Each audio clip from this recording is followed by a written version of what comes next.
Minions, servants, soldiers of the cold dark, obey the call of Kel'thuzad! The Arch-Lich of Naxxramas, esteemed Lich Lord of the Plaguelands, commander of the dread necropolis, yada yada yada, Kelthuzad has finally arrived in the Nexus. This has been long anticipated, and he is surely making a splash. Let's dive right into his backstory so you understand how fantastic this Lich is. Now, Kelthuzad was once a member of the Council of Six, the ruling council of Dalaran, and was easily their most ambitious member. While it's true many mages seek power, Kelthuzad was not willing to let little things like morals or our conscience get in the way. He was on the council when Medivh was killed and was part of Khadgar's interrogation afterwards, very interested in all the knowledge Medivh had hoarded. But his fate did not lie in that tower. He received a telepathic call from the frozen north, encouraging his recent interest in necromancy. He went as far as reanimating dead rats before his fellow council member Antonidas had his quarters searched and all dark magic destroyed. He would later come to regret not doing more to stop Kelthuzad. As an aside here, can we just point out how many mages in Warcraft have no last name? Medivh, Khadgar, Antonidas, Kelthuzad? What happened to good old John Smith, the working class wizard? Why's everybody gotta be Madonna? Anyway, with the council being a major roadblock to his progress, Kel'thuzad abandoned his station and wealth and left to Northrend alone. He traveled through the frozen tundra after the voice, meeting a Nubarak and visiting the dread necropolis Naxxramas. The undead were friendly and welcoming, though the horrors he saw on his trek were not so endearing. Finally, after months, he found his way to the bottom of a tremendous glacier to the source of the voice, the Lich King. He bent the knee and pledged his soul, and thus forth, Kelthuzad would forever serve the Scourge. The Lich King, at this point just a set of armor encased in ice, sent his loyal servant to Lordaeron to establish a religion that would worship and serve him. This would come to be known as the Cult of the Damned.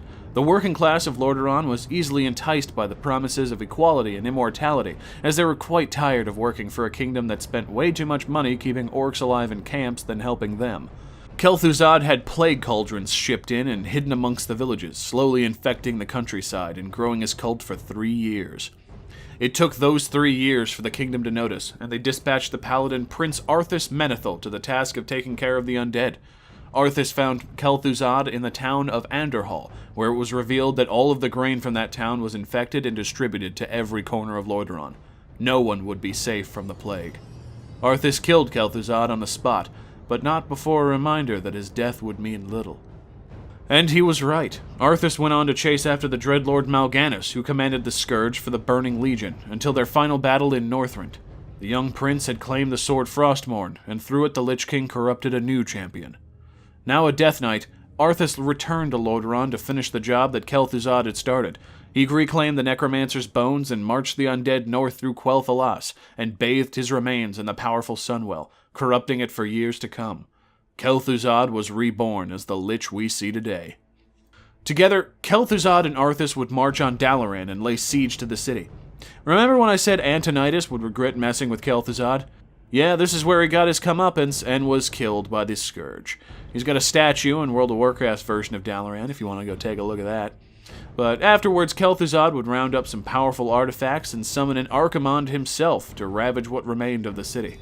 He then teleported Arthas out of the continent to chase down Illidan, and he went about claiming the rest of Lordaeron. When Arthas returned, however, he found the Dreadlords trying to assert authority over the Scourge, and Arthas' powers were failing him.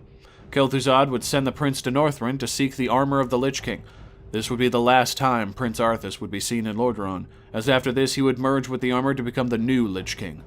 Kelthuzad remained in Lordaeron, now known as the Plaguelands, in command of the dread necropolis Naxxramas to keep Arthas' legacy.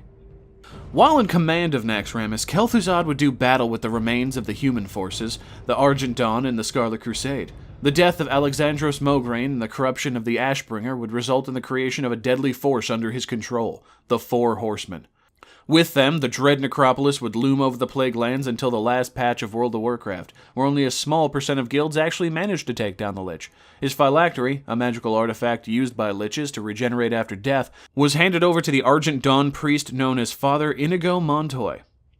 Now, the timeline gets a little fuzzy here. Somewhere in here, either before or after Kel'Thuzad returned, Darian Mograine would sacrifice himself to save the soul of his father, Alexandros. Darien would be raised by Kelthuzad as a Death Knight and lead them while wielding his father's sword, and Kelthuzad would replace Alexandros with Baron Rivendare instead. Either way, after his resurrection and making Father Montoy into a lich as thanks for helping him get resurrected, Kelthuzad would fly the dread necropolis Naxxramas to Northrend to do battle for Round 2.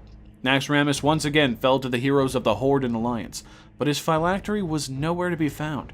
His status as alive or dead is currently unknown, but at least we now know where he is, entombing his enemies in ice in the Nexus. Kel'Thuzad's abilities are very reminiscent of his abilities when you fight him as a boss in World of Warcraft. He uses his ice and chains to root, slow, and damage his enemies. He's a very combo-oriented character, which fits his personality well. Slow, trap them, and then finish them off brutally.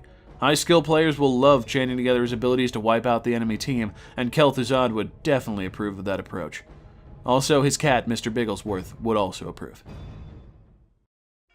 Thank you very much for watching. If you enjoyed this video, please hit the like, share, and subscribe buttons, and take care, everybody.